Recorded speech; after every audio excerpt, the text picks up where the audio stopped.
और मैं चाहता हूं प्रधानमंत्री मोदी जी ने ऑपरेशन सिंदूर पाकिस्तान के खिलाफ किया था, दूसरी पाकिस्तान बांग्लादेश के खिलाफ करे, क्योंकि बांग्लादेश आए दिन जिस प्रकार से हिंदुओं पे नरसंहार, गांव के गांव हिंदुओं को मारा जा रहा है, काटा जा रहा है, जिस प्रकार से इस हिंदू युवक को जो दास नाम है और उसको जो है किस प्रकार से पेड़ों से बांध करके फांसी पे लटका करके उसको मरने के बाद भी उसे ईंटें पत्थर और डंडों से पीटा गया, तो दानवता की वो पराकाष्ठा है। और उसके बाद उसको जला दिया गया और विश्व के तमाम मानवाधिकार संगठन मौन हैं, जैसे लग रहा है अफीम चाट करके सो चुके हैं।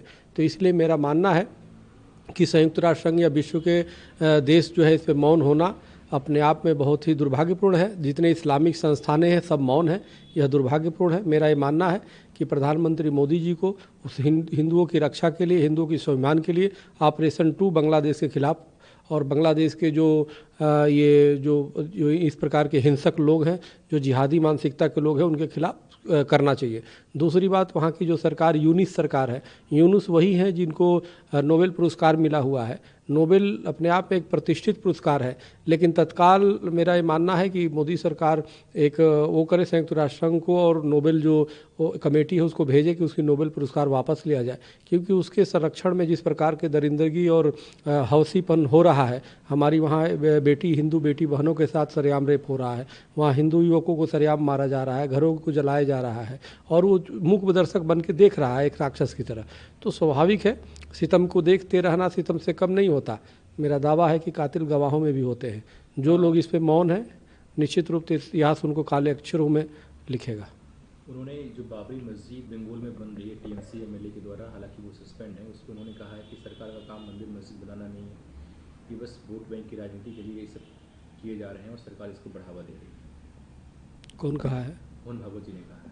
तो फिर इसका मतलब क्या है? मैंने कौन सी सरकार? टीएमसी सरकार। नहीं, टीएमसी सरकार अगर गलत वो कर रही है, और मेरा मानना है कि पूरे देश में पश्चिम बंगाल के देश के किसी कोने में नहीं होना चाहिए। जिसको सफ़ाक हमीद के मादर वतन से प्यार नहीं, उसको इस भारत में रहने का अधिकार नहीं। किसी भी तरीके से वहाँ पे पश्चिम बंगाल में बाबर का नाम पे मस्जिद नहीं बनना चाहिए।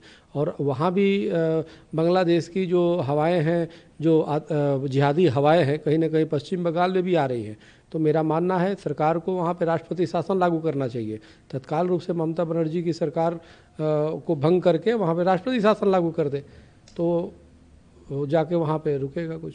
उन्होंने कहा कि आरएमए की अवधारणा है कि ये एंटी मुस्लिम्स है, जबकि ये ऐसा नहीं है। आरएसएस एक विचारधारा है, इसका उद्देश्य अलग है। आप यहाँ पे आइए, समझिए, देखिए, फिर आप एक अपना निर्णय लीजिए कि देखिए, संघ के बारे में मैं नहीं बोल सकता, संघ के बारे में जो बोल रहे हैं वो जाने, लेकिन अभी मैं देख रहा हूँ कि गोरक्षा केंद्रीय कानून नहीं बना, संघ इस पे मौन है। चाहिए उनको, संघों को आगे आगे बढ़ना चाहिए और जहाँ जहाँ पूरे विश्व में हिंदुओं पे हमले हो रहे हैं उस पे उनको बोलने की आवश्यकता नहीं, बल्कि कार्य करने की आवश्यकता है। और हमें लगता है कि हमारे जो हिंदू मारे जा रहे हैं, संघ के पास बहुत पैसे हैं, उस पैसे को, फंड को खोलना चाहिए। नहीं तो हिंदू ही जब मारे जाएंगे और हिंदू ही कम हो जाएंगे, फिर पैसा लेकर क्या करेंगे। तो इसलिए मेरा मानना है, हिंदू एकजुट नहीं होता तो आज केंद्र से लेकर हर जगह सरकारें बीजेपी की नहीं बनती। तो इसलिए मेरा स्पष्ट मानना है कि ऑपरेशन करना चाहिए और स्पष्ट रूप से कार्य करिए, न कि बयानबाजी करिए। उन्होंने यह भी कहा कि हिंदुस्तान में हिंदू रहते हैं, तो ऐसे में सभी जो भी लोग यहाँ पे रह रहे हैं, माइनॉरिटी हो या फिर कोई और भी हो, उसको हिंदुओं के कल्चर को अप्रिसिएट करना चाहिए, ना कि इस पे। अरे किसी के मोहताज थोड़े हिंदू है भाई कि अप्रिसिएट करे ना करे। जिसको नहीं करना हो जाए पाकिस्तान। और जब देश वो हो गया, तो जब 14 अगस्त 1947 को देश का विभाजन हो गया, एक हिस्सा मुस्लिम लीग ने ले लिया और वो पाकिस्तान बन गया, तो भारत तो हिंदू राष्ट्र होना चाहिए। तो ये हमें सम्मान कोई करे ना करे उसकी हमें वो नहीं है। हमें लगता है संघ को हिंदू राष्ट्र के लिए बात करनी चाहिए और सरकार है तो हिंदू राष्ट्र बनाने की बात करना चाहिए, गोलमोल बातें नहीं करनी चाहिए।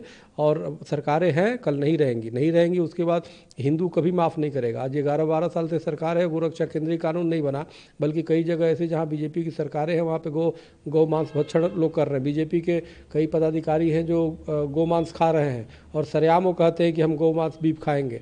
तो जैसे किरण रिजिजू ने कहा और तमाम लोगों ने कहा, तो मेरा तो मन आहत है। हमें लगता है कि संघ को कथनी करने में एक समान करना चाहिए। परम पूज्य हेडगेवार जी ने जो संघ की स्थापना किया था उसका लक्ष्य हिंदू राष्ट्र बनाना था, हिंदू राष्ट्र के लिए ही वो किया था। उनके प्रार्थना होता है, उसमें स्पष्ट कहा जाता है नमस्ते सदावत्सले मातृभूमि त्वया हिंदू राष्ट्रांग भूता, तो हिंदू राष्ट्र की कल्पना की गई है। तो इसलिए मेरा ये मानना है कि हिंदू राष्ट्र की बात करें, हम किसी से आशा नहीं करेंगे कि आप मेरा सम्मान करो। अरे सम्मान करो या ना करो, हमारे अंदर वो रहेगा तो आप सम्मान करोगे। लेकिन हमारे घर में आगे सम्मान कि हम कहेंगे कि हमारे घर में हो और तुम सम्मान करो, अरे नहीं होगे उठा के फेंक देंगे बाहर। तो इसलिए देश हमारा है, हिंदू राष्ट्र है, हिंदू राष्ट्र हमारा अधिकार है। हमारे साथ अन्याय उस समय के शासकों ने किया है, तो हिंदू राष्ट्र बनना चाहिए और हमें किसी से सम्मान मांगने की आवश्यकता नहीं है। सम्मान तो हम ले लेंगे। उन्होंने ये भी कहा कि हमें बीजेपी के साथ जोड़कर नहीं देखना चाहिए, हम हिंसक नहीं हैं, हमारा उद्देश्य अलग है।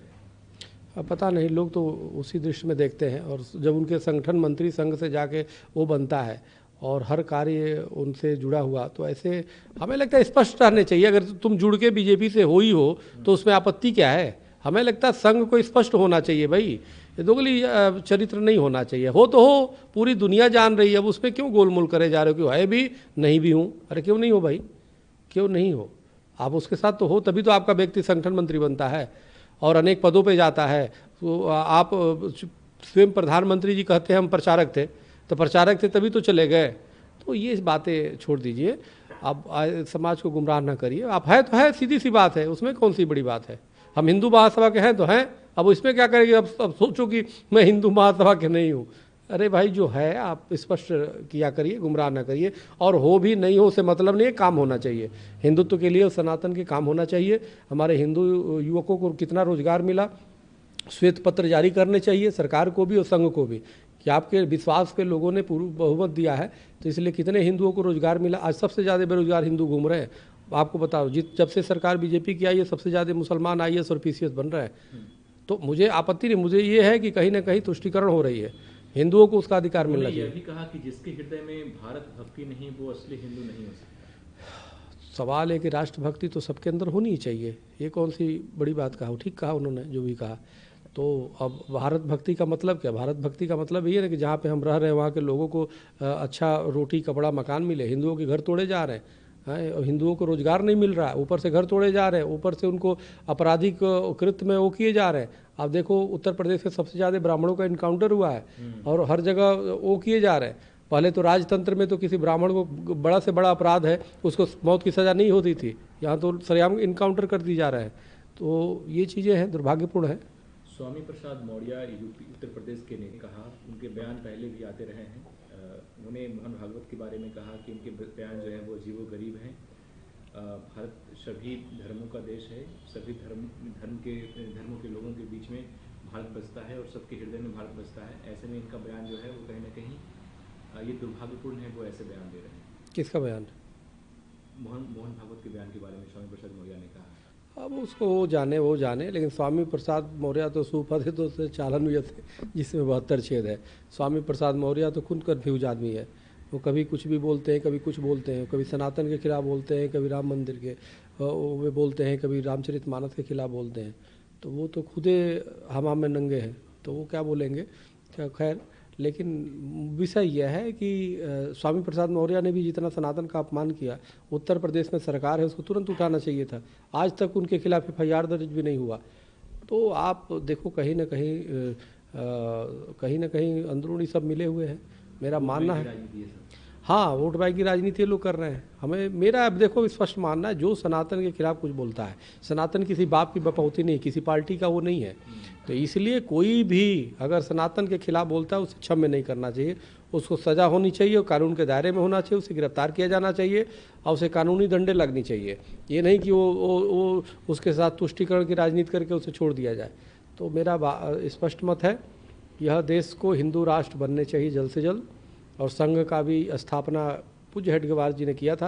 लेकिन कहीं न कहीं वर्तमान संघ दिशाहीन हो चुका है, सत्ता लोलुप में वो हो चुके हैं। पहले अक्सर संघ के प्रचारक हुआ करते थे, घर घर खाते थे, लेकिन जिस देश की जनता ने उसको खिलाया, आज वो खिल के सिर्फ वो सत्ता के चापलूसी में लगा हुआ है। अब गोरक्षा भूल गया, गोरक्षा के विंग भी इनके यहाँ है, गोरक्षा के कार्य करते थे, अब भूल गया। राम मंदिर भी देन हिंदू महासभा की, हिंदू महासभा ने केस लड़ा, हमने लड़ा, खुद मैं पक्षकार था, 6 पक्षकार थे, उसमें संघ पार्टी नहीं था, तो इसलिए। लेकिन श्रेय कौन ले गया? बीजेपी और संघ ले गया। हमने उससे आपत्ति नहीं दर्ज की, कोई बात नहीं, कर लो, फीता काटो। अभी रामकृष्ण जन्मभूमि भी हम जीतेंगे, उसमें भी हमारे लोग पार्टी है, काशी भी जीतेंगे, तो ये फीता काटने के लिए जाते हैं लास्ट में, तो इसलिए। लेकिन मेरा मानना है काम करो, सत्ता मिल गई, काम करो। हम तो गरीब संगठन के लोग हैं, गरीब लोग हैं, तो हम तो जो कार्य करता है कर रहे हैं। अपनी ज़मीन बेच के हमने लड़ाई लड़ी राम मंदिर के, और लड़ते रहेंगे, है ना। दिल दिया है जान भी देंगे, है वतन तेरे लिए।